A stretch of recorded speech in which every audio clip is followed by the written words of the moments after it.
November 2025. This is Section 1904. It is a Monday. That means it is a weekend recap. It is unlocked. It is free for everybody to listen to. We do see the metrics. We know that our Monday podcasts are our most listened to podcasts. Hopefully, if you've been coming around on Mondays and Mondays alone, you would consider subscribing to Section 1904. It's a really good value, really good. John and I, in fact, were making some comparisons today to some of the other charges that people are putting out there for other products that are, I guess, similar in nature, but totally different than what Section 1904 offers. It is Monday through Friday, at least one podcast, access to the website, section1904.com.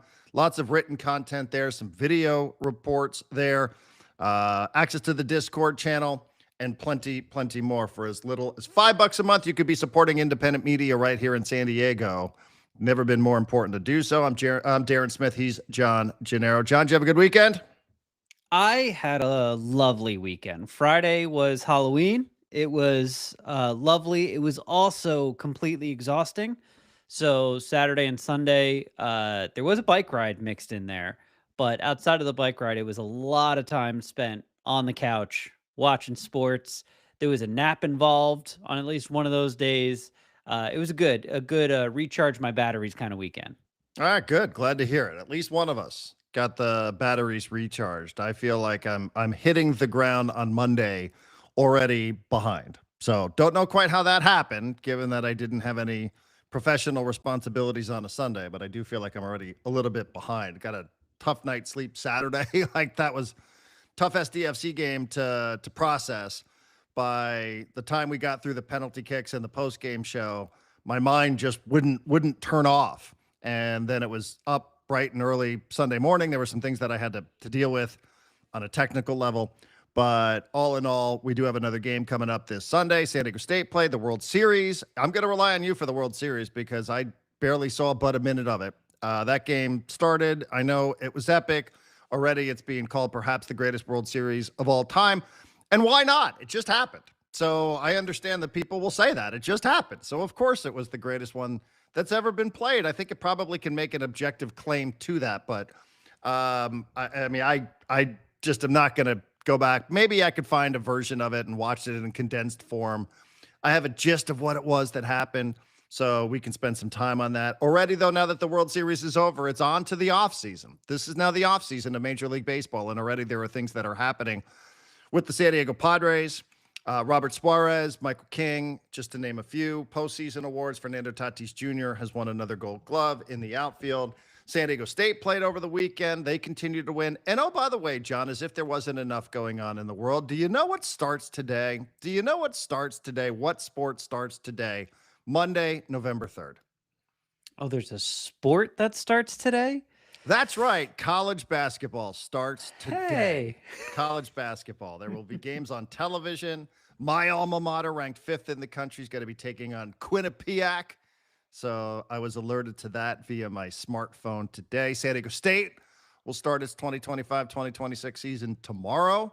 So we'll look forward to hearing our man John Schaefer on the radio calls now. A changing of the guard on mic at San Diego State now with basketball and football.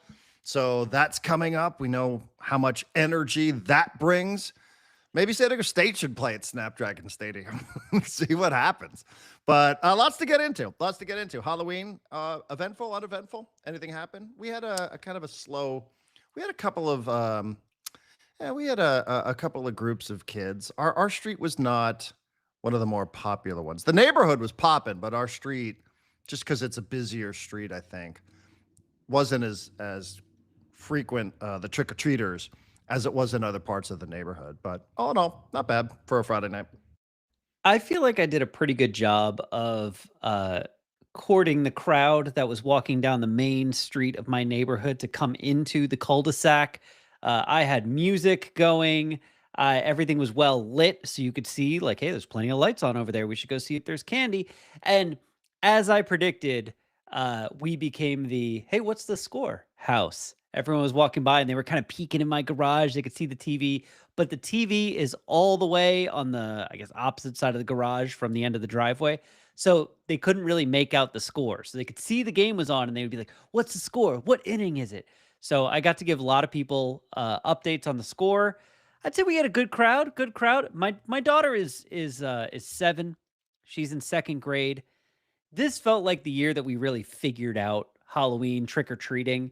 Every year, it's like it's a balancing act of like, when do you feed them? When do you give them bathroom breaks? When do you like who are they trick or treating with? And this year, my daughter's best friend and her family came to our neighborhood.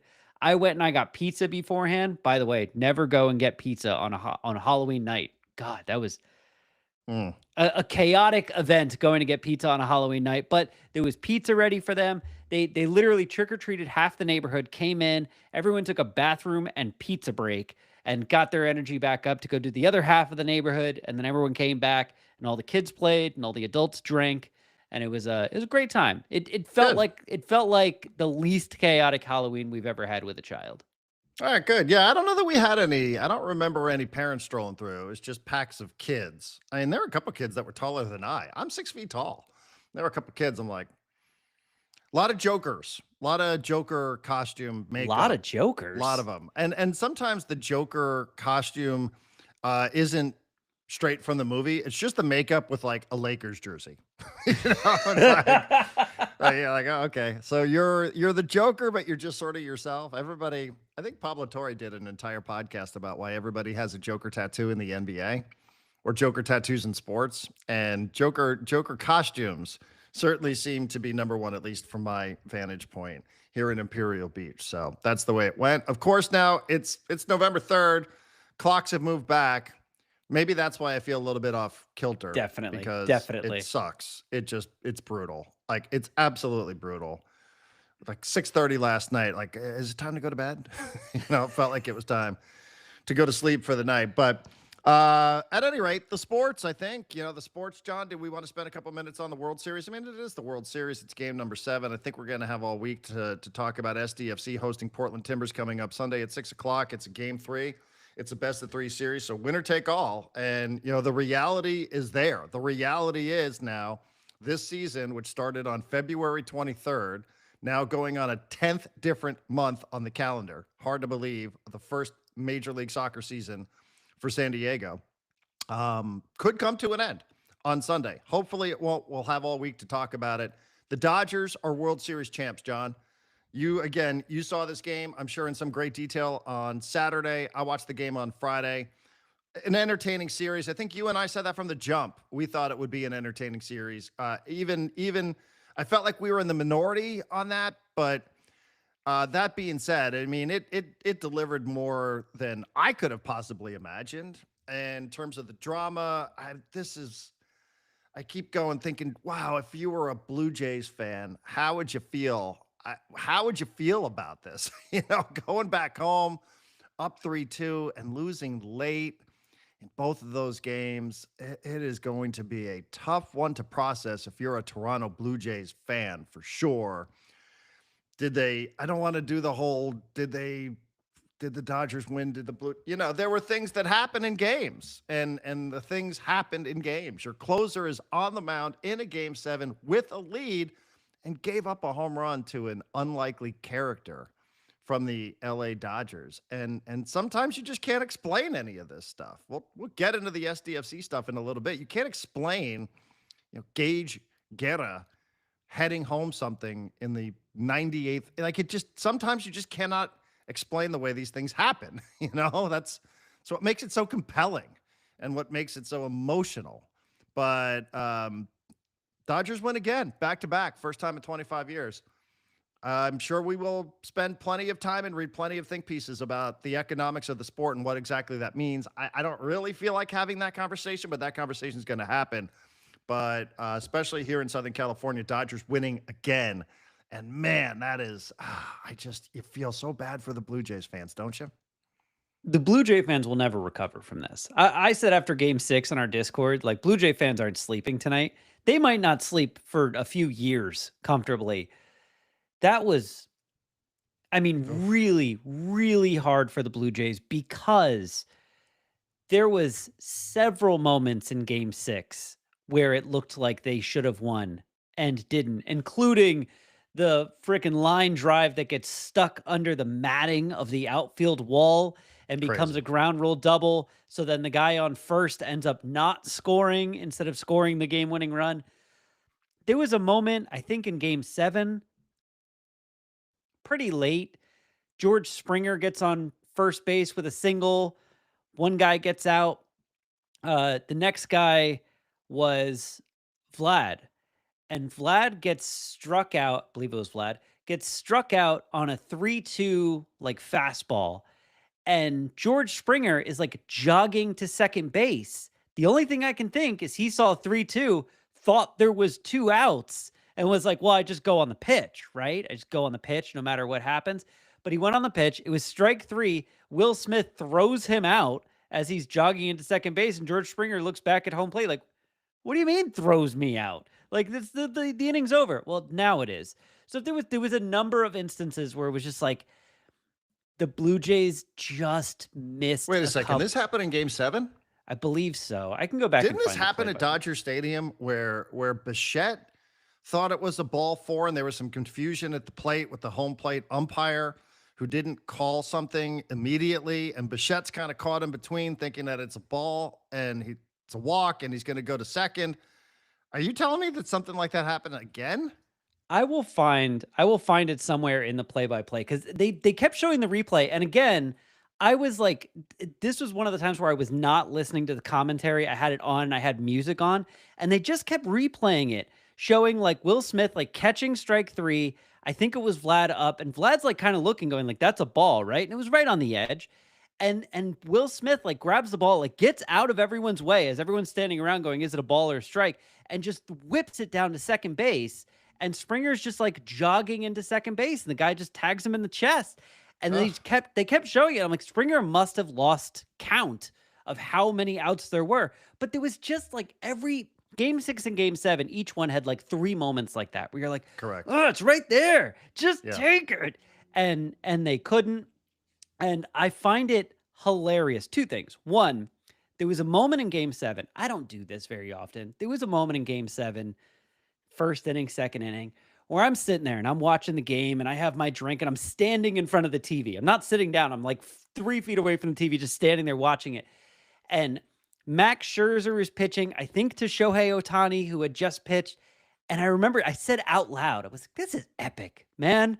Max Scherzer on this weird run where he hasn't been good in 3 years, and all of a sudden he's Max Scherzer again, is pitching against modern day Babe Ruth, who pitched 2 days ago and is starting again and is the best hitter in baseball. And I was like, this could not be better for baseball than it is right now. This is exactly what you want baseball to be. It is superstars, it is moments, it is narratives. So that was 1.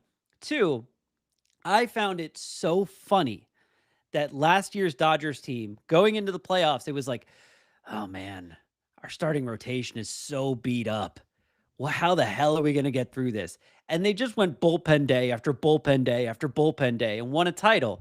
And this year they get to the playoffs and they're like, man, our bullpen sucks. And part of that is like, I kept having people go, why do the Dodgers have a bad bullpen? They have unlimited resources. I'm like, well, Tanner Scott, I think, got hurt, and Kirby Yates is either hurt or not effective anymore. I was like, they spent money on guys. It's just those guys didn't turn out to be, everything they wanted them to be. But the bullpen is so bad that in game 7, they pitch the game 2 starter, game 5 starter, and game 6 starter. Yeah. I mean, the box score, even if you just, like I said, if you were It's completely nuts. distracted like I was and you just go, oh, let me check out this box score from this crazy baseball game that everybody's texting me about. Ohtani, Roboleski, Glasnow, Sheehan, Blake Snell, and Yamamoto. I mean, you're like, what? What? That is an insane box score. They should take the box score from game 7 and put it in Cooperstown. I mean, Yeah. that's just how crazy it is. Even on the Blue Jays side, Scherzer, Bassett, Savage, Dominguez, Bieber. Like, I mean, it just, it's just an insane looking box score, right? Like, it's wild, man. Like it was a wild one, which is why you're like, yeah, okay. If people want to say this was the best one, like have at it. It was you great. can have at it. And I think people will say that sort of stuff. Like how many people would sit there and tell you, oh yeah, I remember that 1991 World Series. That one was amazing. Watching the the Twins and the Braves, or I'm not around for 1960 between the Pirates and the Yankees or whatever. So people can always, some of this just becomes generational. But I think if you're coming up with a list, this is probably going to be on it. And the fact, again, like you said, and I think you said it right. I think you said it well. Because I had other people who are friends. I'm on these group texts with some baseball people, and one of them said exactly what you said. Talk about a loss that you will never get over. That was this one. Couldn't get a big hit, couldn't put him away, let him hang around. And again, I think that is something that you can say about the Dodgers. We could sit here and talk about all the opportunities that the Blue Jays had in 6 and 7. But the one thing that you do know for sure is like you do have to kill these guys. You do have to kill them because they are that good. They are that talented. And you really do. There was a time where you would let them beat themselves, and that's not the case anymore. So, they do have that. And if you give them just even they have that characteristics that so many great teams have. There's a lot of teams that have a lot of talent, but they maybe their wiring isn't right. But they have that. If you give them a chance, if you just give them any little opportunity, they will take it. And you don't get a good secondary lead, they will make you pay for it. You're not listening to the umpire, you wander too far off, they will make you pay for it. They almost hunt out those kind of mistakes in a big moment. And if they see you make one, then they punish you for it. And it feels like they have the ability to do that in a way that other teams cannot. And those are some of the great characteristics that you find on teams that are regularly successful at this level in any of the sports. Yeah, it's Belichickian, right? In that it's not we're going to overwhelm them. It's we're going to wait for the moments that matter and we're going to take advantage. By the way, the Springer thing that I mentioned where he was on first and he lost track of that happened in the first inning. Didn't happen late in the game, happened in the first inning, but Springer leads off the game by getting on base after Scherzer gets through the first inning, and you're like, okay, they're going to get a lead. Here we go. Second guy strikes out, and then the whole thing happens where Vlad is kind of caught looking, everyone's waiting, and Springer gets thrown out. And it was just like, damn, like that was one opportunity missed. And throughout the game, there was like two more, including in the bottom of the, I think, 10th or 9th, when it felt like Toronto was going to score the game-winning run. And I think that was when Kike Hernandez had the thing where he caught the ball in left field and tossed it in and doubled off the guy on second base. Yeah, that was the end of the game on Friday night, right? Where the runner at second is totally caught. Like, what is he supposed to do? I know everybody's like, oh, you can't get picked off there. But, if you're thinking you're going to get caught at third, even Mookie Betts said afterwards he thought that ball was going to drop, and he was playing shortstop. He's like, oh, I think it's dropping, so I'm trying to figure out a way to cover. So if Mookie Betts thought that ball was going to drop, you can certainly understand that the base runner might have thought that might drop. What am I supposed to do here? And you're kind of caught in between. It looks terrible. It looks like one of those two plans, but it probably, it just was like that happened to them. Of course, it was a great example of like why Kike Hernandez is so good in the playoffs, but not really a big factor in the regular season. Is like those moments, right? Yeah. He's not going to crush you for 162 games. He's not one of the greatest baseball players ever, but he thinks so fast that when those moments pop up in the playoffs, he always seems to come through. The last and thing Rojas, and Rojas right on the receiving end of that Yes. got a lot of credit for the pick. So and then he's the guy that hits the home run in the 9th inning off Hoffman. I mean, right. This is the kind of the last thing I want to say, because there was also, massive moment. Dave Roberts brings in Andy Pages, who has not been able to hit all playoffs long, brings him in as a defensive replacement in center field.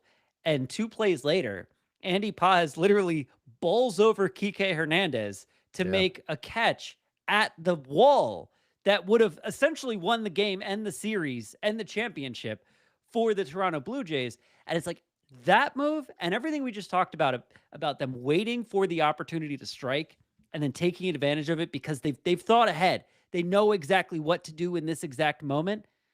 That's all Dave Roberts, man. That's Dave Roberts and the coaching staff. Like, they have smart players. I get that. But I've been critical of Dave in the past and been like, well, it's easy to win when you have this many good players and all that stuff. No, Dave Roberts kind of managed his ass off last year when he rode the bullpen to a title, and he kind of managed his ass off again this year when he rode the starting rotation to a title. Like, I know they have the biggest payroll, but Dave's proving himself to be a hell of an October manager, maybe November manager. And, you know, the pinch runner doesn't do a good job of running for the Blue Jays. I mean, it's kind of a strange thing that you bring this guy in to run the bases and he doesn't know how to take a secondary lead. He was told to not. Actually, no, I saw not only did he comment on this, but Whit Merrifield got on Twitter and commented on this. And both of them said the same thing, which is in that situation, it is your job to make sure you do not get doubled off the base. And they're like, if that guy hit a screaming line drive to third base and Kiner Falefa has a secondary lead, all of a sudden that's a double play. It's much more important to avoid that. I mean, that's not true. I mean, because a secondary lead doesn't mean you're running halfway down the bases. I mean, a secondary lead, especially now. Listen, I'm not a big step and a half. Yeah, just the way I've always heard it is, you go equidistant to the fielder, and if you look at a still shot, you can see how far away from the bag Muncy is. So you're going to go at least as far because you're quicker than Muncy. So what you're saying in that spot is, you know, that you're going to, you know, to at least get a lead that's going to be, but, you know, again, it sort of sounds like the kind of thing that you know, a nerd on a couch with a podcast says, you know, not doing it in real time. Kind of like, hey, how hard is it to hit a penalty kick? Turns out it can be hard sometimes. So, well, we'll see what happens now. I mean, we'll see. There's a parade today, I guess, Monday. We are streaming live on YouTube today. We're streaming live on X today. So people will listen to this. I don't know. I know people that are covering the parade. I don't really want to spend a bunch of time playing some of this post-game sound from different people. I did think there was an interesting moment with Blake Snell and Tyler Glasnow, who were on the 2020 Tampa Bay Rays that lost to the Dodgers during the COVID championship season in Arlington, where the two of them, I don't know how I would feel about this if I were a Rays fan watching Blake Snell and Tyler Glasnow say something to the effect of, you know, hey, well, if you can't beat them, join them. And sure enough, you know, here are these two guys smoking cigars, wearing Dodgers gear and winning a championship with the LA Dodgers when just 5 years ago, they were with the Tampa Rays trying to beat the Dodgers in the World Series. In this organization, what does it say? It's unbelievable, but we chased this in 2020. We lost it. Oh, yeah. And now we on this team. I know. It's incredible. Welcome to the you can't beat them. Join them, baby. Can't beat them, join them. Look, it's a small group of players that for the rest of their lives can be like, yeah, I got one of those rings. Those guys are excited that they got one. I'm not super mad at them. Did you see the story I just sent you? Should we talk about it? Rockies move on from finalists for top baseball operations job. So they had two finalists, and now them. they've decided that they're not going to go with these two finalists.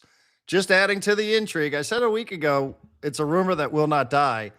Later in the week, I was like, I think the rumor's dead. I promised by the end of last week that I was not going to bend my brain anymore trying to figure out what the Padres are doing.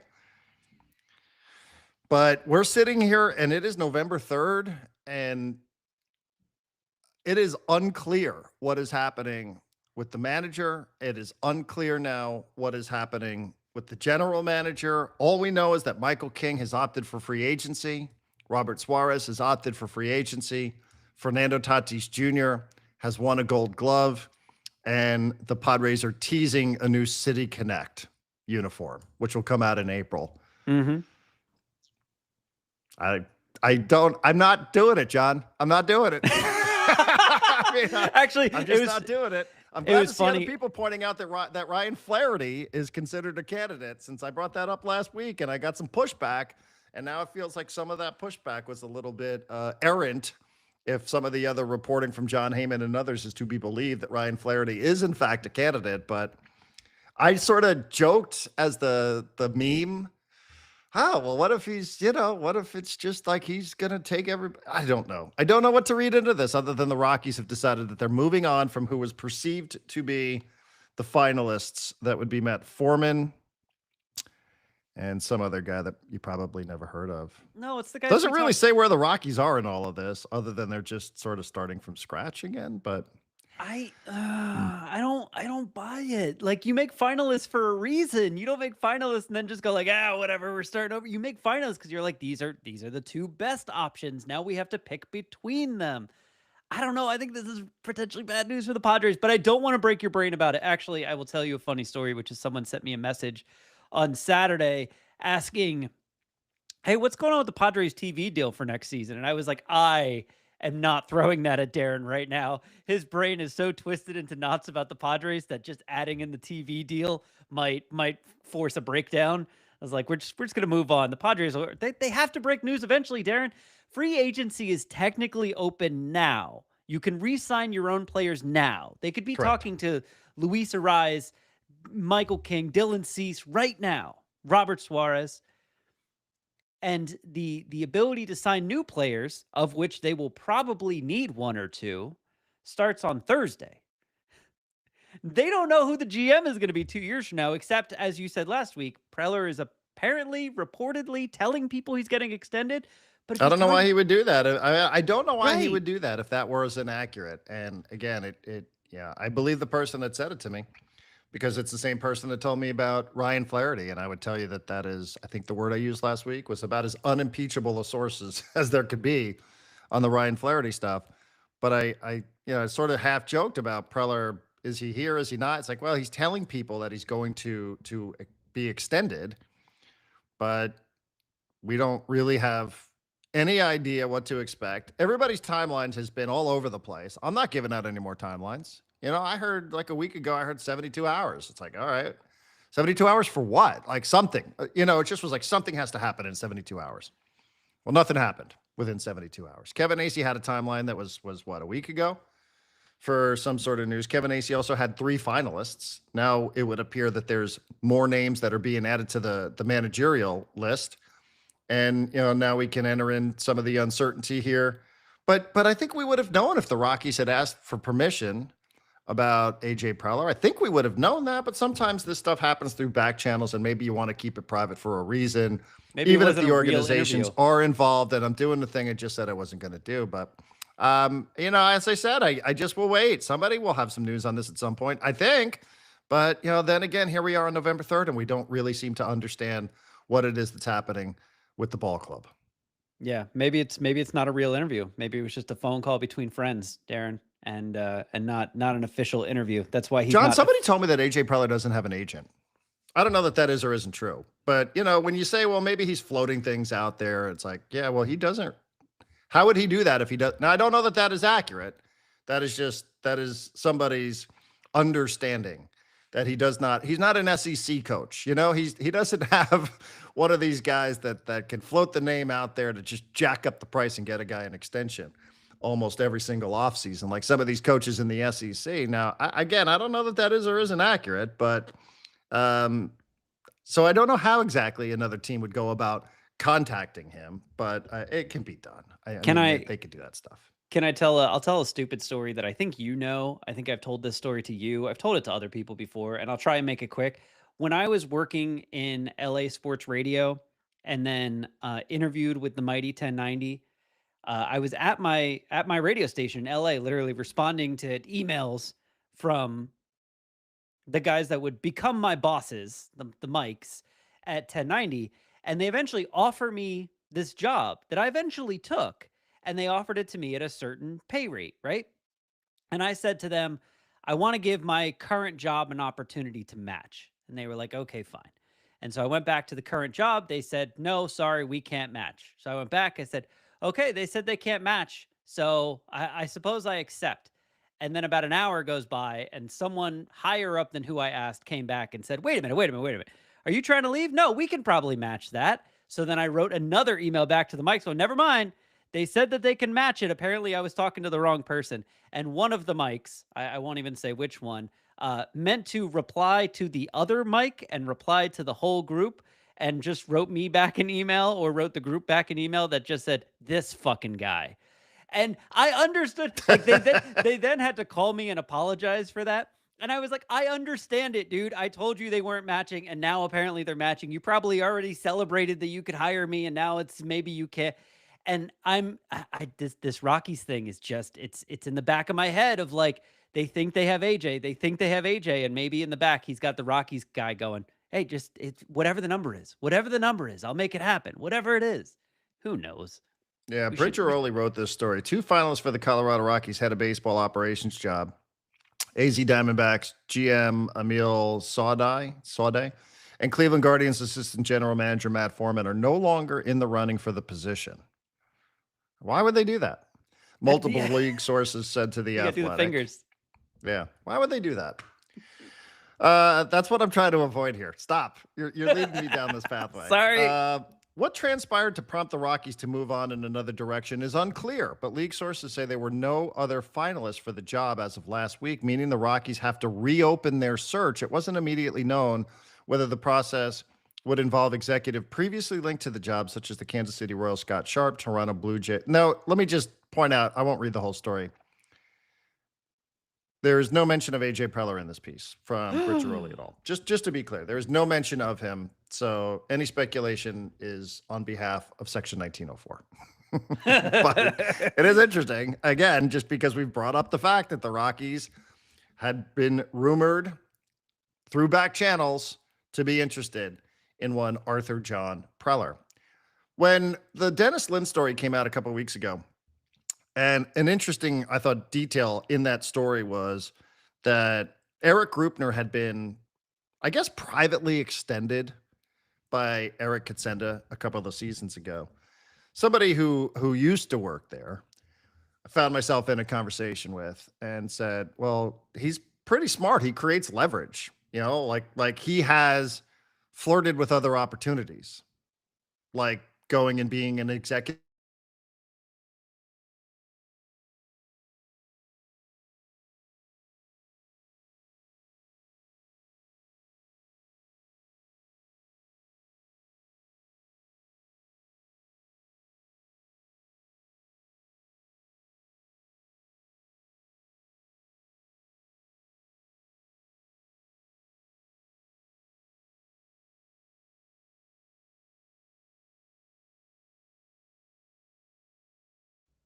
All right, that answers the question I was about to ask the chat. If Darren froze for everyone or just me. Darren will be back in a minute. This actually happened right before we started recording today. He thought it had something to do with his laptop. I thought it had something to do with his internet. Who knows? He'll be back in a minute, but probably good because we because we need to get Darren off the Padres front office before he loses his mind. I do have to laugh at this comment that the Padres front office just took out Darren's broadcast. Oh, no, I don't think they're paying that close attention to us. I am hoping when he comes back that we can transition to some football, some soccer. Let's see, what did I write here that I wanted to talk about the Padres, since that's what we were. Flaherty supposedly remains the favorite according to John Heyman. Free agency started on Sunday. I think we talked about all this. GM meetings start in a week. There is a mention in that. Here's Darren. There is a mention. I'm going to do this.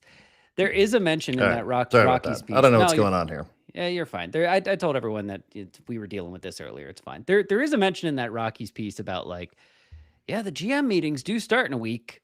We're not really sure what this means because like I find it hard to. I promised people while you were gone that I wasn't going to lead you down this path anymore. That we were going to switch to soccer, but even my internet's like, don't do this. I want to say this, and then I don't even want you to respond to it. We'll just transition to soccer. I do find it hard to believe that the Rockies are starting over from scratch. I do, because the GM meetings are in a week, and they don't really have anyone in house who could go in place of a GM. So my guess is whoever they bring in is someone that they've been talking to for a while, which may be Preller or any of the other names that you said. Okay, let's get off of this. Let me just finish my thought real quick, because the point that was being made was, that Eric Grupner did a smart thing, and he's like, hey, man, other places want me. So, and it's like, oh, man, well, this guy, what he does with the business, like, we got to make it happen. And it's like, well, where's AJ's leverage? Where is AJ's leverage? If in fact he is in this dynamic where he feels like there should be relative autonomy for the baseball operations department. And maybe this is the leverage that he seeks out. Maybe this is the type of leverage that he could have that could make him say, where he can go, listen, man, like I do have other opportunities here where they are going to let me run a department the way I want to run it. And, if I believe strong enough that that my baseball operations department should be run a certain way, and you're not going to let me run it the way that I want to run it, then there's another opportunity for me where I get to go do it. So do you want me as your GM, or do you want to face me as a GM of another team? Right? And maybe that's this. I don't know. But it was an interesting point from somebody that worked there that understood very, very well just how things operate in Padre land. Like, Grupner found himself a little bit of leverage. And, does AJ have that? And I'm not saying that this proves he does or doesn't. Who knows? They could announce a manager any minute. Any minute.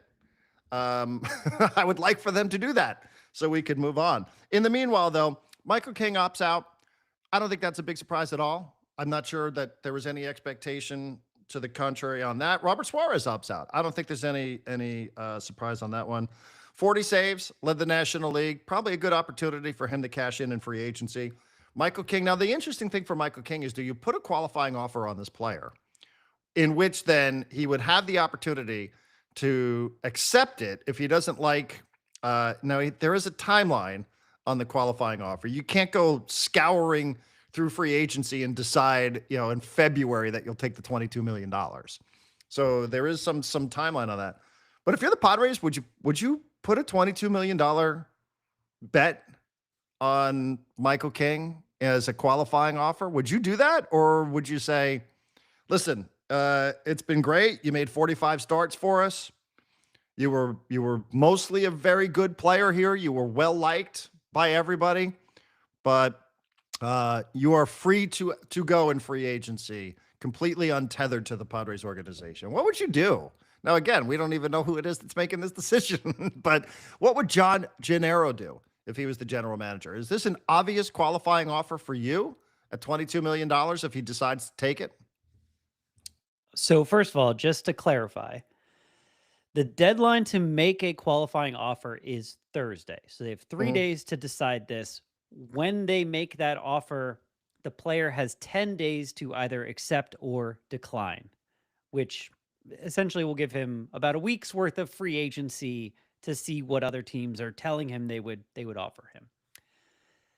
We had conversations early in the season, halfway through the season, on whether or not it made sense for the team to give Dylan Cease a qualifying offer. That one, I think I would maybe lean no, but you could probably talk me into yes. The Michael King one is a no-brainer for me. That's a no-brainer yes for me. No-brainer yes. Yeah, I mean, he declined a $15 million mutual option because he knows he's going to make more than that. Even coming off the terrible season with the injuries and whatever else was going on. That being said, I would almost give him the offer because I think he would be worth it for a year, because I think we've seen the worst case scenario for Michael King already. I think it's going to be better than that. And B, I think the chance of him accepting it are almost nothing, which means you're not giving up anything. You're just getting a first round pick out of Michael King leaving. But a lot of that decision goes into how confident they are that he would want to accept it or want to accept a larger offer from the Padres. And all of that stems from, conversations that they're having with his agent probably right now. So they know better than me. They have a lot more information than me. I think this is a no-brainer, yes. Yeah, and if he takes it and you're good with Michael King at $22 million next year? Yes. Yeah, I think so. Yeah, I mean, you're so desperate for starting pitching, for starting pitching for next year specifically, that Michael King at $22 million makes a lot of sense. Robert Suarez probably going to get paid, led the National League in saves. 7th all-time in Padres history in saves. 2 years as a closer. 77 saves over 2 seasons. Trevor, Heath Bell, Raleigh Fingers, Goose, Houston Street, Mark Davis, Robert Suarez. These guys don't last forever, though. It's part of the problem. So that's why It's also why you hit free agency and try to cash in when you can. Yeah, someone is going to think he is worth that money. To the San Diego Padres, who have Adrian Morejon, Mason Miller, Jeremiah Estrada in the bullpen, he's not worth as much. You can replace him. I think I saw $80 million. Jim Bowden put $80 million out there as a potential free agent price tag for him. Yeah. He's a little old, isn't he? 34, 35. Ugh, I don't want those 38, 39-year-old years where he's getting paid $20 million a year to be a mediocre closer. Ugh. No, thank you. Yeah, I mean, I like Robert Suarez, and I hope he goes and makes a lot of money. I don't begrudge him at all for the opportunity to go ahead. I'm sure we will hear like, oh, man, but nobody else was willing to give this guy an opportunity, and where's the loyalty? But There's a reason why we're talking about a work stoppage at the end of 2026. So, go out there and get what you can, my man. Go out there and get what you can. I got no hate for Robert Suarez whatsoever if he goes ahead and decides that he wants to go and get paid. The Padres could pay him, but I suspect that the Padres will choose not to pay him. Okay, so the question I was about to ask, and I'm not going to anymore, is how many teams out there would actually pay Robert Suarez $80 million over the next 4 years? I'm going to ask it in a different way. Do you feel differently about letting Robert Suarez walk if I told you that at the end of that walk, he's going to be the new closer for the Los Angeles Dodgers? Listen, I mean, this happened last year and it didn't work out for them. So Yeah, with Tanner Scott, sure. Tanner Scott. So, you sort of got to wait and see what happens. It'll sting in the moment, but and again, I'm not sure exactly. Is this now was this part of the thinking with Mason Miller and Adrian Morejon? Is somebody there more in line to be a starter? These are again questions I think that you'd probably want to make a decision on. I think a pitcher would probably want to know what it is that he's preparing for here during the offseason, if it's to continue in a relief role or if it's to continue in a starting role, just in terms of the mindset. I think you'd probably want whichever player it was that you felt like was better suited, if in fact you think either one of them is going to be better suited for that type of situation. But we've heard rumors, or at least there's been some opinion out there that either one of those guys can go from the bullpen to a starting role in 2026. So we'll see how that works. I also think the short-term thinking that sometimes centers around these championship contenders, I think there's going to be teams that look at what the Dodgers just did and went, do we really need to spend on our bullpen? Like, if our starting rotation is great and our lineup is great, that might be enough to make it through October and get to the World Series. That might be more important than the bullpen. Do we really want to spend $20 million a year on Robert Suarez when we could spend $25 million a year and get a Michael King or a Dylan Cease or a starting pitcher that we trust a little bit more than Robert Suarez, or is a little younger than Robert Suarez? So yeah, I hope he makes a ton of money. I hope it's far away from the NL West. I fear that with that kind of number on it, 4 years, 80 million for a 34, 35-year-old pitcher, there's not a lot of options out there. That's going to be like Yankees, Red Sox, Dodgers, maybe Giants, and that's kind of it. So I also, just another baseball note that we can convert into a Padre talk is Gabe Kapler has been named the general manager of the Miami Marlins. Now, he'd been with the Marlins for a little while, and they have this other guy there whose name I forget, who's the president of baseball operations. And there's always been a suggestion floated around out there, at least for a couple of years I've heard it, that at some point the idea is AJ Preller, president of baseball operations with the San Diego Padres, and Josh Stein being the general manager of the team.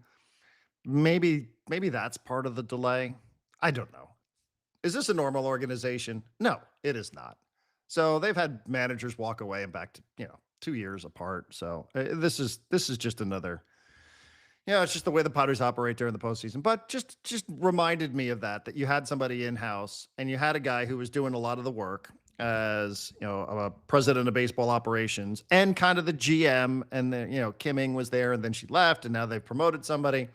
And for a couple of years, I've heard that, that maybe the Padres would be looking for an in-house candidate to be a general manager with AJ Preller being the president of baseball operations. Maybe, but again, that's just sort of spitballing here, just on the way out. So Fernando Tatis Jr. wins a Gold Glove. No real surprise there. I think we're well beyond the conversation about him playing shortstop again. So for me, this is what people in the organization saw as far back as 2019. I think is when I remember having a conversation with somebody about, hey, like, we think this guy, it's not that we just think he's a crummy shortstop who makes a bunch of errors. We think he can be one of the best outfielders in the sport. And they were right. So credit to the people internally who believe that, who saw it, even though it was quite controversial at the time. That wasn't a happy couple of months for me on radio saying that they would like to put this person in the outfield. And everybody thought I was just making something up for no real reason. But I knew that sentiment existed, and those people should feel good. At some point here, it'll be in the Section 1904 book that we write I'll reveal who the people are who were telling me that way back when. All right, so that's the baseball again. It feels like things, have to happen. Like it's not that we want them to happen. Like they have to happen. It's Free inevitable. agency has started. Things are Yeah. happening. You need to know what's going on here. Do you have any vibe at all for the manager? Anything? I mean, we just I think the Pujols glow is starting to fade a little bit as they drag this thing out. And I do to just put a cherry on top of a point you were making earlier. I think there's a real chance here that AJ Preller understands the position they're in. What are they going to do? Go find a new president of baseball operations a couple days before the GM meeting? I think he understands. He has some level of leverage here. And I think he's using that leverage to be like, I want my manager. I want Flaherty. I know you guys want Pujols. Maybe I'll find a place for him. Maybe Pujols is a bench coach, hitting coach, something. But you said this, I think, on this podcast. The longer this drags out, the more interesting it gets. And it's dragging out, and I don't want to go down this path, but each passing day makes me feel more and more like, ooh, Preller might get his guy. And I think his guy is Flaherty, but I'm not sure.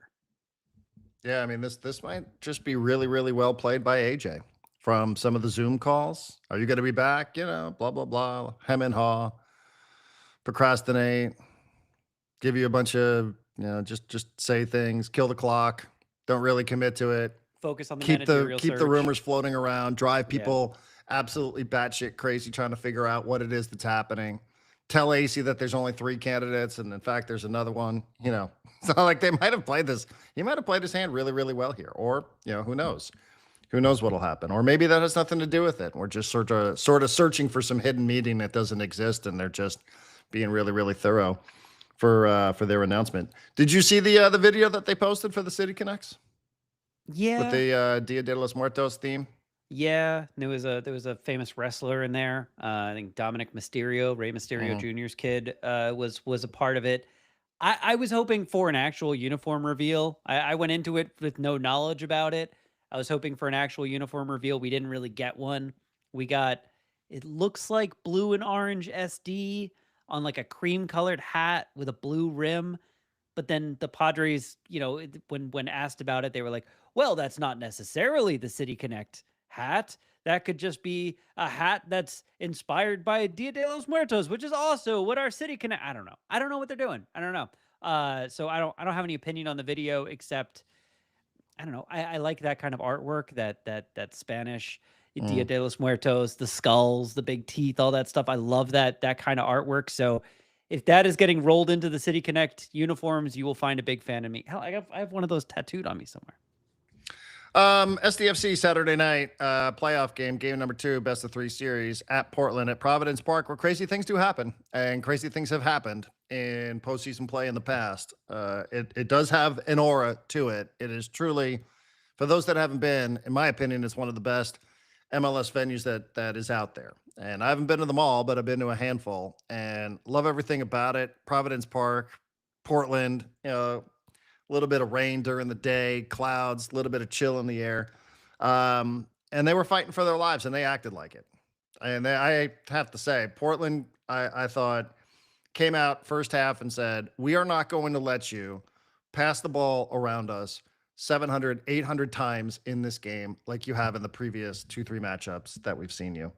We understand that you're going to have possession, but we are not going to let you run circles around us with your little triangles out there on the field anymore. We are going to foul you. We are going to disrupt you. We are going to bump you. And they did that. I looked this up this morning. SDFC was fouled 22 times in this game. That is more than they have been fouled in any other game all season long. They were fouled 14 times in the first half, and the referee showed 1 yellow card to Portland Timbers.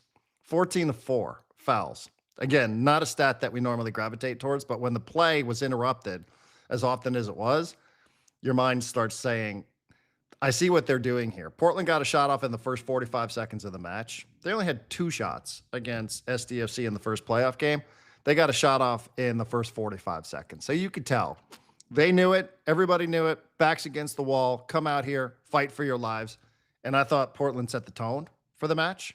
I think Christopher Velda, number 99, the Norwegian, who played his first MLS game against SDFC back on August 23rd. He was addition via the transfer window. I thought he was the main character of the night. I thought he was fantastic. He's a big physical presence. He was chirpy. He was physical. It never stopped. It started in the opening minute, and it lasted all the way up until the final penalty kick of the night. SDFC loses. I guess technically it's a tie, but still they lose 3-2 on a penalty kick shootout. So there will be a game number 3 coming up Sunday at 6 o'clock at Snapdragon Stadium. I was on the broadcast, and there's a lot of things that I could say about stuff that was going on with this broadcast that I will save for the offseason. But we were on Jammin' 95.7 because San Diego State was playing over on AM 760. So it was myself and Warren Barton. Adrian was in Toronto doing the World Series. And still 1-1 at the half. Portland scored, had a lead against San Diego for the first time ever. They score in the 18th minute. It was Velda who picks up ball inside of the 18-yard area, fires it past CJ Dos Santos. CJ ends up getting knocked out, literally knocked out of this game, taken off the field on a stretcher, elbowed in the face, inadvertent, but Portland was being physical. Portland was absolutely being physical. I would never say that was done purposefully. I don't think it was. But they were being physical, and that was part of it. He ends up taking a really nasty knee to the side of the head. I felt terrible watching CJ Dos Santos down on the ground for as long as he was, and when he stood up, he was wobbly. All we know is that he's not going to play this week. Due to concussion protocol in Major League Soccer, he is unavailable to play. So Pablo Cisniega presumably will be the starting goalkeeper for game number 3. I thought Pablo played pretty well. We can get into some of those details. But first half, it just felt like Portland said, hey, man, we're not going down without a fight. I give them credit. In their building, I thought that they still found themselves 1-1 at the half because Pellegrino does a Pellegrino-type thing like we've seen over the last couple of weeks and scores a goal there in the 12th minute of stoppage time at the end of the first half. And it's 1-1, and then it looked like it was going to be 2-1 because Dreyer scores another one. It's called offside after a video review. And it's 1-1, and Chucky Lozano comes off the bench in the second half, and he scores, and it's 2-1. And then you're just hanging on for dear life. And you go to injury time. 8 minutes at least. And watching it back this morning just to torture myself, Portland player scores at 97:48 on the clock. 8 minutes of stoppage time added. And a Portland player on a cross on a header. His name is Gage Guerra. 97:48. Scores the equalizer. A couple more minutes are added. Very tense couple of minutes there as SDFC was trying to kill off the match. They couldn't. They go to penalty kicks. We'll talk about that in a second. But, man, watching that moment at the end of that game, when you're that close to the final whistle being blown, that's about as agonizing as it could get during a playoff game. You were 20, 30 seconds away from advancing to the conference semifinals, which would be played November 21st, 22nd, somewhere in that range. And now you have to pick up the pieces after an absolutely gut-wrenching loss at Providence and get ready to play Sunday night at Snapdragon Stadium. The drama was incredible. The emotions of the match are real. Like, it's real. And can't wait to get out there and just find out how this team is processing that and how they are going to move on and get set for a game number 3. They are the better team. There is no doubt about that. But I give Portland credit. I thought Portland set a tone, and the tone carried on pretty much through the match. SDFC had it. I mean, they had it, and it fell between their fingers here on a header from an absolute nobody. John, a player that I didn't even prepare for. I write out cards for every single player that's going to play in a game. This is the only player that I didn't have a card for. Number 88. I won't make this mistake again. Number 88, Gage Guerra. He played 160 minutes. That's it. All season for Portland. Hadn't had a goal in an MLS match. And he does that when his team is literally seconds away from being eliminated. And who knows, what sort of change that would inspire in Portland. But didn't happen. And sports happened. And the SDFC was on the wrong side of it. get into the penalty kicks in a second because those were brutal.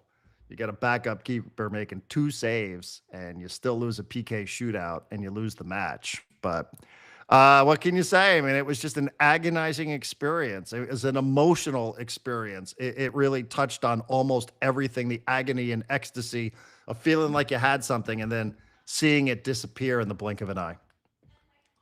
I'm glad that you said they had it and they let it slip between their fingers, because I'm trying to not be critical here when I say they blew it. They absolutely blew it. They had this game and they blew it. That being said, teams blow things sometimes. Sometimes these things happen. Sometimes these are learning experiences. Sometimes they're not, but no one's perfect. SDFC has lost games in the past and they've learned from them. This is the first time in the entire expansion season for San Diego FC that I remember looking at this and saying they gave that game away. They absolutely took their foot off the gas. They thought they had it. They gave it away. Couple things about the game. One, ugly as hell. Not an enjoyable game to watch. Just not. There was nothing pretty about this game at all. Warren Barton loved it. He's like, "This is playoff football." It was he like was all over it. It was like a street fight. I hated most of it, but it was high drama, which is what you're hoping for. Gage Guerra came on in the 86th minute. It is not outside the realm of what I'm paying attention to, that the guy who scored the last goal in the 98th minute essentially came on in the 86th minute. That, I mean, maybe that's just dumb luck, but that seems like a good bit of coaching right there. Can I also just add, the only reason why he was even eligible to come on, because he was a 6th substitute, is because CJ Dos Santos leaves the game. And the MLS rule is that if a player is taken off with a head injury, then you give that team an extra substitution, right? So CJ comes off in the 29th minute. SDFC still has 5 substitutes to make, but to make it equitable, they also say to the other team, you're going to get an extra substitution as well. Because the person that he replaces is a player named Ian Smith, who was brought on as a substitute. So the guy was subbed on, then he was subbed off. So the only reason why this player was even eligible to come into the game is due to the unfortunate injury to CJ Dos Santos in the first half of the game. Now, maybe Phil Neville does something different, the head coach of Portland. Maybe he does it differently if he doesn't have the extra sub. But that's the only reason why this guy was even eligible to come into the game, as they're chasing here and in desperation mode with just a couple of minutes to go during regular time, is because of the extra substitution as a result of CJ Dos Santos getting knocked out of this match. I mean, it's a crazy thing to process, right? Like, it's part of the wacky story that was this game that makes it so fun to talk about it. I'm glad you pointed that out. I knew that they got a 6, San Diego FC got a 6 because the concussion. I didn't realize that Portland also got it, and that was that guy. That's an interesting addition. Yeah, the San Diego FC offense looked kind of non-existent, except here and there on little spurts. I thought the subs that came on outside of Patty McNair were pretty bad. Pablo was fine, but was Pablo wearing the helmet thing because CJ got kicked in the head? No, he had he I think got kicked in training a couple of weeks ago. He was questionable for game number 1 because of something that happened during training. So I think he might have been dealing with something and just decided he was going to wear the Peter Cech style headgear. And so he came into the game with it. He was warming up with it. I did notice because we were on the Raw feed and I was watching him warm up, and I said, he's going to go with the headgear. But I think something happened during training because he was questionable.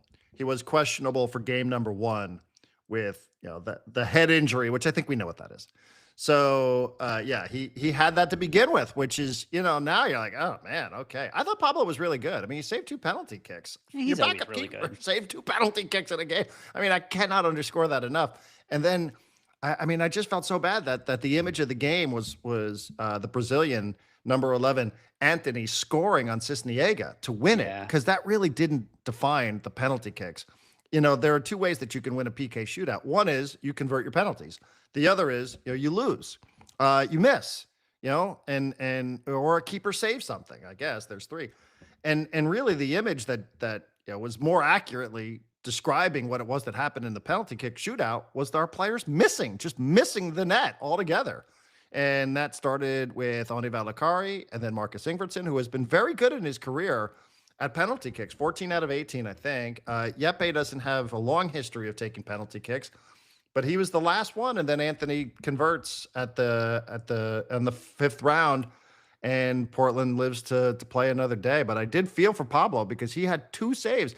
Their keeper Pantemis didn't save anything. It's just that SDFC players missed the net twice, and Yeppe hit one off the bar, but Pantemis didn't do anything.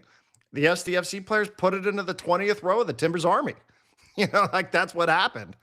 But, the defining moment was Anthony converting right there at the end, and Portland wins 3-2. So I'm sure that was a tough flight home. That's about as bad a loss as I think there's been. And I guess makes sense because it's the playoffs, but yeah, like you said, it was right there, and wasting time trying to hold a result about the 75th minute isn't exactly what SDFC does.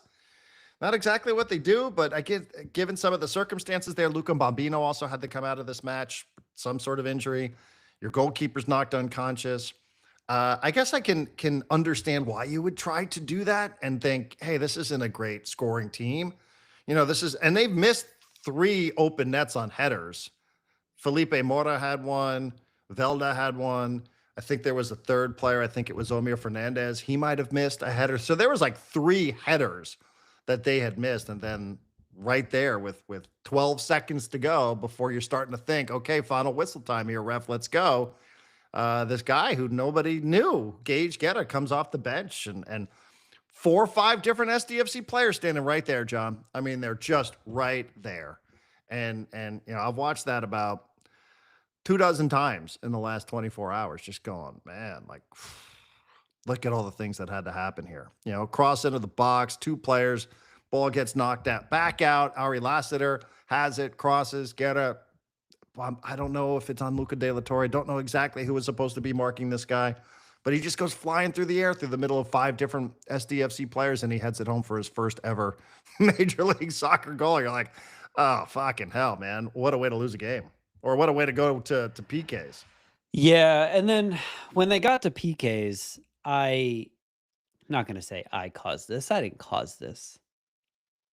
But when Oni Valakari was walking up to the ball, I was thinking about, was it game 1 or was it the last regular season game where he missed 2 wide open, one-on-one shots at the goal?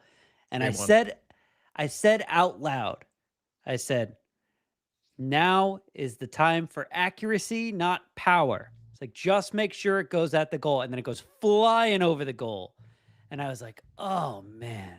And then Marcus does the same thing. And it's like, how?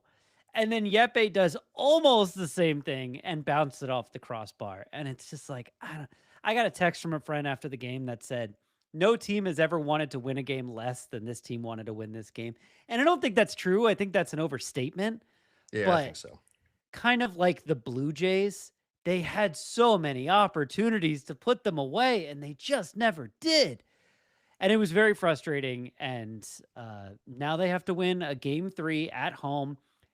I know they've had elimination games before, technically. This was technically an elimination game, but they've yet to have a game where they need to win themselves to avoid elimination. They've not been great at home.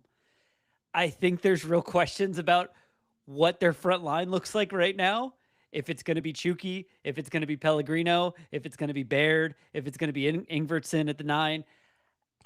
There's a lot of drama here. I appreciate drama in sports. I'm nervous as hell. I'm really nervous about this game.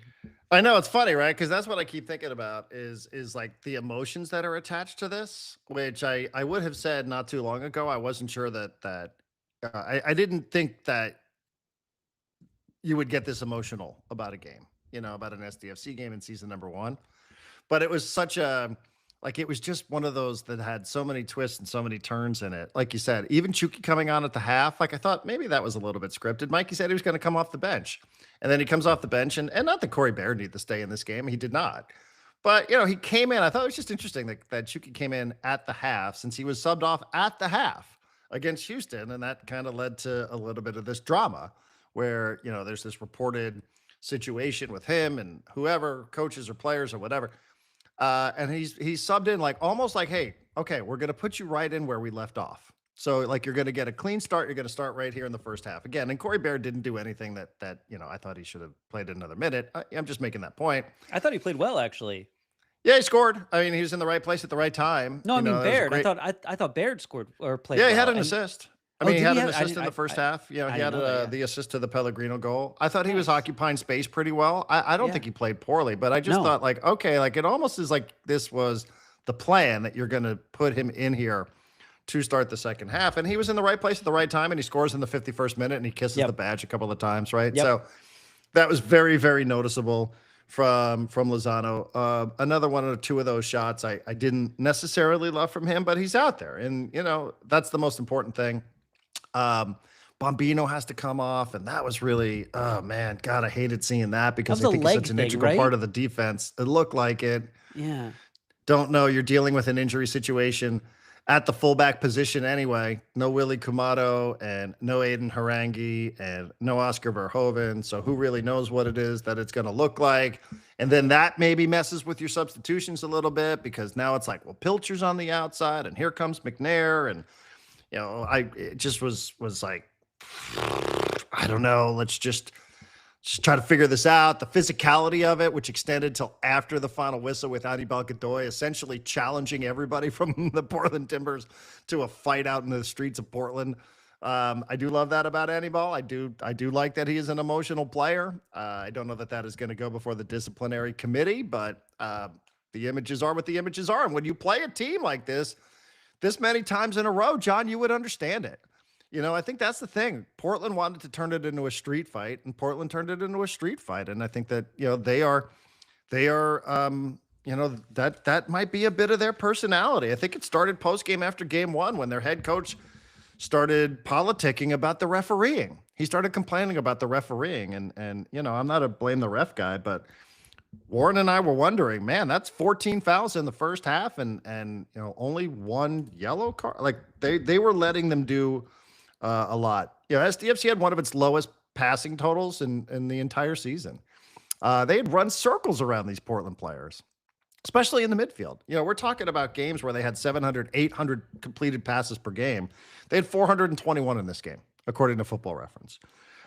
Their second lowest pass completion percentage, 77.1%. Second lowest all season long. I'm surprised it's not the lowest. I'm surprised it's not the lowest. Only San Jose, which totally dragged the game into the mud, was lower.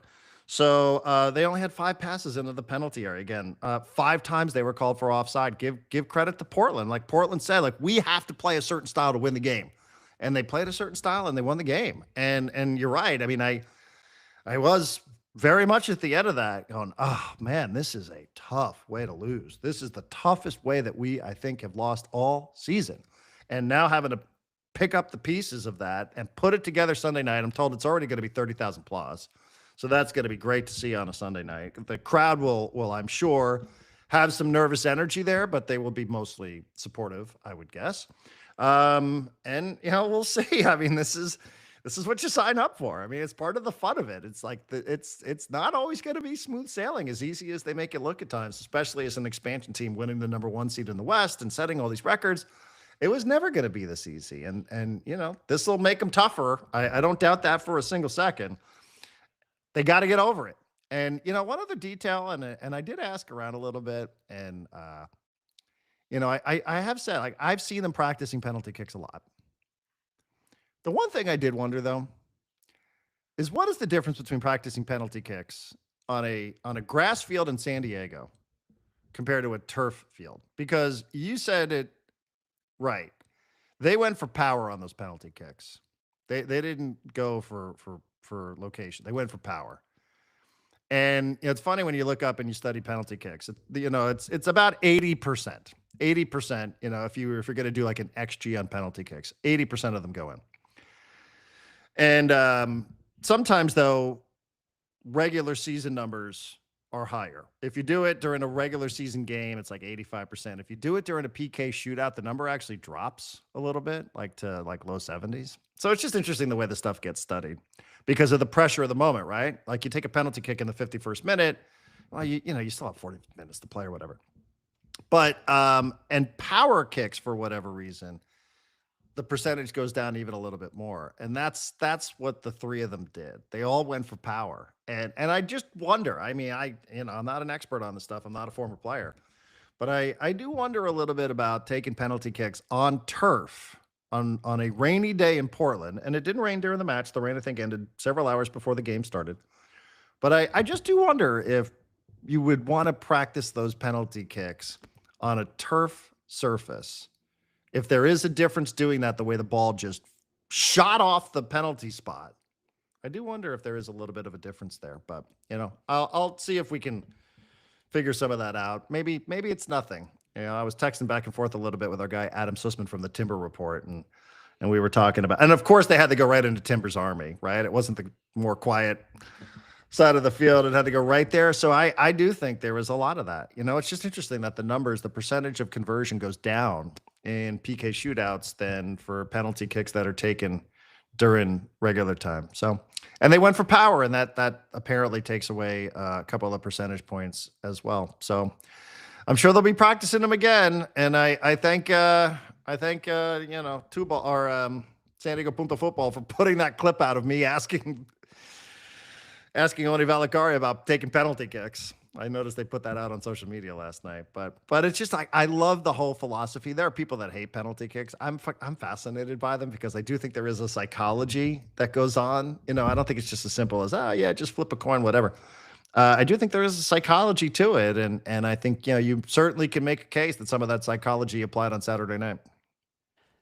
Very quickly, this is I'm going to dip my toe in and then dip it right back out. I was reading something a few weeks, maybe months ago, it was mostly about the Premier League and about how certain teams had figured out that if they just got really, really, really good at set pieces, both penalty kicks, but corners and free kicks and all that there are enough opportunities on those each game that you can turn your team, which might not have a good offense, into a high scoring team. And I wonder if there's opportunity to do that with SDFC, just get like ridiculously good at set pieces because they create so many of them. Now I'm gonna take my toe out and I'm gonna say I'm assuming Christopher Velda was the man of the match. I had your voice ringing in my ear this whole game because the way you phrased it, and I don't know if you remember saying this, was don't let that guy get going. And like 5 minutes into the match, I was like, oh no, oh no, he's getting going. And then he owned this game. I think you even said so like 20 minutes ago. He owned and controlled every portion of this game. Why was it physical? Because he was being physical. Why were they getting more shots? He was creating more shots. And Anders Dreyer is an incredible football player. So is Pellegrino. So's Chucky Lozano to a certain extent. So's Yepe. Almost none of them have that kind of, you got to be a little bit of an asshole to just be like, no, every part of this game now belongs to me and I own it and I'm going to destroy you. Like those guys are such like, we're a team and it's togetherness. And if our plan works out, great. But they don't have that guy who comes in who goes, my match.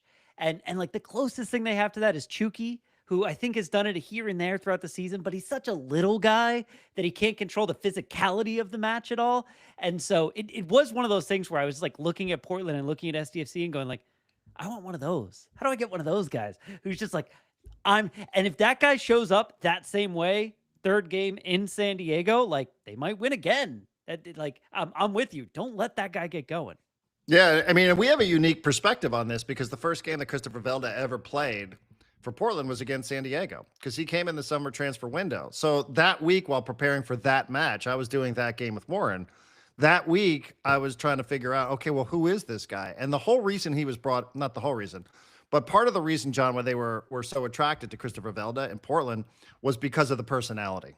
Because they felt like we have good players here. But Felipe Moore is kind of a quiet kid. Not a kid, but he's a quiet guy, doesn't do much. Kevin Kelsey, kind of a quiet guy, 21 years old. You know, he's got some talent. But, like, we don't have anybody out there that would do exactly what it was that you just said. And Christopher Velda's like, oh, that's me. I play that way. That's the way I play. Not only am I really good, not only can I dribble, am I physical, am I good in the air, can I pass, can I shoot, can I do all these things? Am I tireless? Do I have an incredible work rate? But I want to be that guy. Like if you're asking for somebody to go out there and be your emotional leader and also be a really, really good player, I will be that player.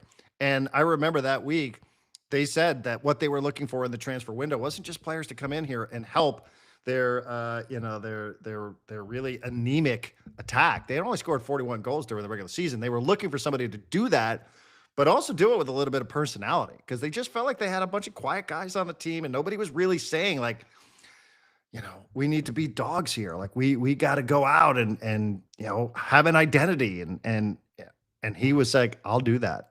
And he was picked as that person during the summer transfer window, even though I wasn't watching this guy play in Greece. He was playing in Greece. I hadn't followed him, but you can see it. And he looks the part, and he has the main character to a T, like he does. And he's going to come into this game on Sunday, and I'm telling you, he's going to try to do the same exact stuff. And they're going to try to intimidate SDFC physically. They're going to try to foul him. The refereeing, we'll see if Mikey does a little bit of campaigning this week, since Phil Neville got away with it last week. I don't think it's really Mikey's personality, but, seeing how many fouls they had in this game, again, and SDFC had not been fouled that many times during the regular season or the postseason, as many times as they were this previous Saturday. So I think it's going to be fascinating again. And I do, like, I'm really excited for it. I'm really excited for it. I think that these are the moments that you really live for. And, this is what being in sports is all about, is playing in big games and having that nervous energy where you feel like, God, it could all just disappear in the blink of an eye. Like, it could be done. This thing that started back in February could be done on Sunday night, or, it could continue and you can get through this and you can breathe a sigh of relief, and maybe you get your starting goalkeeper back in a couple of weeks. Although, man, that just looks I just felt so bad for CJ. So you are right. I mean, that's a good shout on Felda for sure. So I'm looking forward to it. Excited to get out there tomorrow, see what it's all about. And, it'll be great. 30,000, I think they're already expecting for Sunday night at 6. So, and you'll play the winner of Seattle and Minnesota. That game number 2 is tonight. So I'll be paying a little bit of attention to that, but it just was a lot, man. Like, it was just a lot. There was a lot of things happening. You're like, just hang on. And it's an unusual, uncomfortable place for us to be watching a game where you're like, just hang on. And you sort of felt like they were trying to kill the match off at the end of the first game, and they succeeded in it, and they couldn't do it this time. That's not what they do. It's not what they do. You're right about that. And just all the fascinating subplots to this one are going to make it. I mean, you're playing a team for the 4th straight time that you're like, God, I just hate these guys. We're trying to fight with them at the end of the game. Players are being knocked unconscious on the field. So it'll be an all-timer. I do suspect it'll be an all-timer coming up on Sunday night. Real quick, San Diego State wins again. You probably spent more time watching this game than I did. 24-7 over Wyoming. You wrote about it, section1904.com. Yep. All right. San Diego State, once again, was clearly the better team. So much so that you can't draw any conclusions from this game, except I think the offense legitimately stinks. And I think the defense might be the best defense they've had in like a decade. The defense is so good, but every team they're playing against looks so bad. This is how the game started. Wyoming gets the ball, and they put together a drive right out of the gate that includes a 40-yard run by their backup quarterback who comes in for these types of plays, right? It was essentially like an RPO, but the guy was always going to run like a Taysom Hill type of guy, right? Like, he's our trick play guy. He comes in, he gets 40 yards, puts them in a position. Same guy throws a 3-yard touchdown pass. Wyoming goes up 7-0. For the rest of the game, I don't know that Wyoming converted a first down. When that guy came back in the game, they hit him so hard that his leg shattered. Like that backup quarterback guy. It seems like every single time Wyoming, like, the quarterback dropped back and didn't get hit in the pocket, he was throwing a pick. The one time he threw the ball and a receiver caught it, that guy got hit so hard that the ball ended up fumbling like 10 yards away from him. The defense absolutely eviscerated Wyoming. The offense, outside of Lucky Sutton, who once again had 100+ yards and a touchdown because he had like a 60-yard touchdown run in the fourth quarter. Outside of Lucky Sutton, they have almost nothing. Jordan Napier looks like he might be a really good wide receiver. They can't get the ball to him because Denegal can't accurately throw it to him.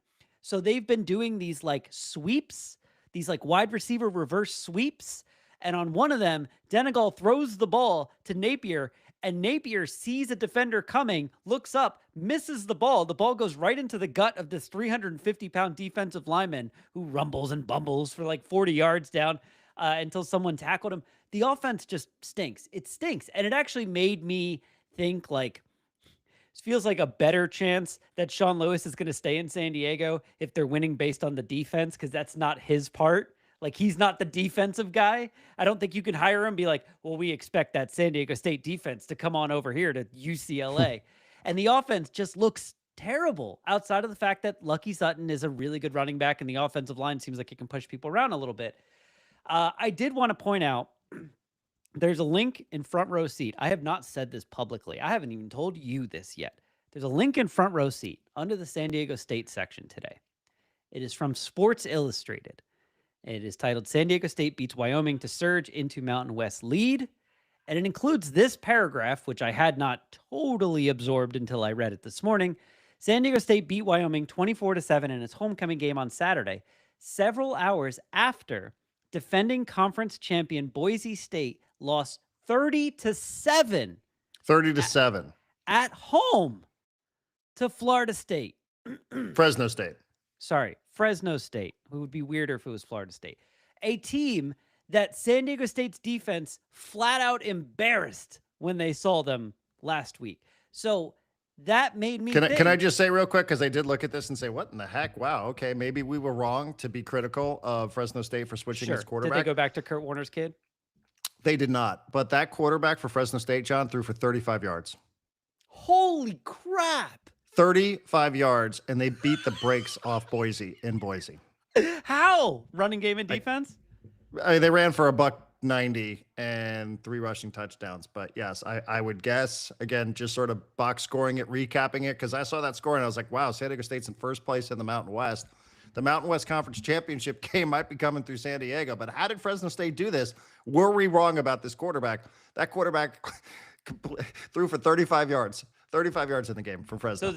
So what you're telling me is the Aztecs blueprint will work very well against Boise State in 2 weeks of just defense and running the ball and hoping that Denegal throws less than 2 interceptions pretty much each game. Yeah, if you could throw for 35, but run for $190, you got a chance against Boise. Apparently, they can do that every week. By the way, the thing that I was going to reveal is the author of that Sports Illustrated article that pointed out that very important point that I would have missed otherwise is one Bernie Wilson, formerly of the Associated Press. He apparently is writing. I saw him write an article for Sports Illustrated last week, and I was like, is this a thing? Is Bernie covering the Aztecs for Sports Illustrated? And then another one popped up this week. All right, we got Bernie, and Bernie already providing information that is A, useful, and B, I probably would have missed on my own. So shout out Bernie. How about San Diego State, though? I mean, they might be getting the Mountain West Conference Championship game here in town. I love one of my favorite college football things, and it happens more often now than it ever did before, is when a team wins a conference championship and leaves the conference. I love it. During the COVID year when the Notre Dame football team had to join a conference, I was rooting so hard for them to win that conference and then immediately leave and go independent again. Just go like, we took care of that in our 1 year. I don't understand why anyone would be in a conference, but yeah, they are definitely in the driver's seat. And, Hawaii and Boise State are going to be challenges, I think, but I thought that about Fresno State, and I kind of thought that about Wyoming. And so far, no one can handle this defense. The defense is just so freaking good. Can you imagine the commissioner of the Mountain West having to give the trophy to J.D. Wicker? Yeah, with a lawsuit pending. Right. Yeah. Here's the trophy and here's a subpoena at the same time. Yeah. By the way, got a little birdie in my ear about the Mountain West Conference Championship game, John. I think is scheduled for December 6th. Is that an important MLS date? Cup is scheduled for December 7th. So this could be a very big weekend for Snapdragon Stadium, is what you're saying. Could be. Although I've been led to believe that one of those games would actually be played at Petco Park. Say what? I'm assuming the Mountain West Conference Championship game and not the SDFC game. Don't tell me I could watch SDFC at Petco Park. Don't get my hopes up, Darren Smith. That is not how I understood it. Damn. That the Mountain West Conference Championship game. Now, again, a lot of things would have to happen here. SDFC is behind 3 teams in the East. So Philadelphia, Cincinnati, and I think Miami would have home field advantage in an MLS Cup that involves Right. San Diego Football Club. Right. But if in fact we're gonna head into a weekend where you're like, one of these things is on a Friday and one of these things is on a Saturday, I think the chatter now, and nothing final, but I think the chatter is that the Mountain West game would be played at Petco Park. Let's go. It's a very slim chance of that happening. I know. But I just looked at my calendar because I'm excited about this prospect. And of course, that weekend I both have my in-laws in town until the moment that my wife leaves for a work trip, like late Sunday afternoon. So there's no chance of me attending either one of these, even if it was happening. But on television, I'm sure it would look fantastic. yeah, I think so too. And I don't, I think for what is considered, a neutral site game or whatever. I mean, I don't know. Would that ruffle feathers if you're a San Diego State fan? If in fact your team is the one that goes to Petco Park, I don't think it should, but I'm not sure. I think it would. I don't think it should, but I think it would. Now you got me Again, it's a dreaming. long shot that it happens. I think it's a better chance of San Diego State hosting the Mountain West Conference Championship game than it is SDFC hosting MLS Cup. But now we got something to root for. Yeah, but I would say like that's an interesting dynamic. And you have to, and the reason why you have to have this plan is because it's November 3rd and this stuff is scheduled for November 5th and 6th or December 5th and 6th. So you got to have a plan in place in case something like that happens. But we're a long way away from that. There's still, again, the Boise, I don't know. I mean, how do you explain this Boise Fresno State game? I cannot look at this box score and say, what happened? Did somebody on Boise State's team die in the middle of this game? What happened here? It makes so little sense that you can have a quarterback for Fresno that we just watched throw for 35 yards and still beat the brakes off Boise. But Boise can still come in here and, they win that game against San Diego State. Then you're looking at a tiebreaker scenario in which Boise would find itself on top of the Mountain West Conference standings. And then, you have to factor in UNLV and Hawaii, and there's still a lot to go. But just in case it gets to that, I do think that was an interesting nugget that I picked up along the way sometime last week. 1.7 yards per pass for the Fresno State offense. 1.7. What's going on there? Why did they switch to this guy? How did they convert 5 of 16 third downs? I don't know. I mean, what is happening with this team? I don't understand. What is happening with this conference? I mean, I just don't. It's but I just would say, like, the melting. image of watching, I think her name is Gloria Navarro. If she was there presenting the trophy, that would be, I mean, what an image. Like, what an image. And just be like, thanks, Mountain West. It's been a blast. Peace out, suckers. We're See you taking later. this with us. The last Mountain West championship that matters. Yeah, man. Good times. All right. I have my mid-season fantasy draft tonight. Exciting. It's not. I've done no prep for it. I have the number 1 pick, which is a curse. Wait, no, Sucks. don't this want is the pick. this is an important question. So I know your draft is usually in person, so I imagine the mid-season draft is also in person. Are you going to be Correct. forced to watch the Dallas Cowboys on Monday Night Football today? Is it going to be in a room where the TV is on and everyone's kind of like half doing the fantasy draft, and when it's not their turn, half watching this Monday Night Football? It's going to be You're the gonna be- Naughty Barrel up, I think, where you live or somewhere near. Oh there. yeah, you're going to PQ, right? Yeah, that's So, kind yeah. of by you, right? Yeah, ish. So yeah, so you will you'll be more up on the Cowboys than me. We'll do a whole Monday Night Football recap tomorrow. I'm sure that'll be very pleasant for you. Now, I'll be rooting for CD Lamb. He's on my team. I still have him for whatever it is that happens in this game tonight. So, yeah, I have the number 1 pick. Who do I go with here? Bijan Robinson, right? Is that the best player? I'll put you on a text with Andy Behrens. We'll figure Or is that it one out real Jonathan quick. Taylor? Who do I pick here, number 1? I don't like picking number 1 because everybody gets a second pick before you get your second pick. Now, That's true. You can simply turn that around and say, well, you'll have 3 before anybody else has 3. But Not necessarily the case in our draft because people have keepers. I didn't keep any of my dog shit players. I got rid of them all. They're all dog shit. I don't want any of them. So I'm starting from scratch. I'm the only person that didn't have any keepers. So I'm just ready to wipe my slate clean and move forward. But I think it's Bijan Robinson, right? I think that's, I don't care. Probably, although, hold on. PPR rankings, because I think you guys do PPR. PPR rankings, since number 1 is still Christian McCaffrey. Of course I it know, is. but I just kind of want to stay away from that. Number 2 is Jonathan Taylor. Number 3 is Bijan Robinson. And this is a consensus amongst all of ESPN's fantasy people, of which I know a couple, and they're upstanding human beings. So, yeah, if you don't want Christian McCaffrey, I've been on that ride for a few years. I don't really recommend it. Jonathan Taylor seems like he's your guy this year. He seems unbelievable. All right. Well, that's Monday. And again, it's the weekend recap. So appreciate it. First time listening. Thank you. Appreciate it. Hope you are considering a subscription. Just we deliver the podcast to you, front row seat. The Discord channel has been very active. Very, very active. So there's a lot of people chiming in about some of the Padres stuff, and you don't have to worry about bots and creepers that are going to come in there and start attacking you on social media. We do a decent job of moderating that sort of behavior there. So it's there's some disagreement there for sure. There are a lot of people disagreeing about what's going on with the general manager, what should be going on with the manager, what should be going on with different players. So there's a lot of disagreement there. It's good though. It's lively. It's entertaining. And it is part of your subscription. So thank you for checking us out. I think we got just about everything here, even with the internet doing its thing and trying to disrupt our flow. So we'll see what today brings. We'll see what this week brings. We keep saying this, but I guess we'll see. I guess there's some Rockies names that are considered favorites. Adam Ottavino. I don't know. Why do I know that name? Used to play there. Oh, Then went to the Yankees. That makes sense. Pitcher? Yes. Wore the number 0 for Ottavino. Interesting. We'll see. Maybe we get a manager today. Maybe. Maybe not. Maybe. I don't know. All's quiet. All's quiet on the Padre front. Ain't nothing happening. John, enjoy the rest of your Monday.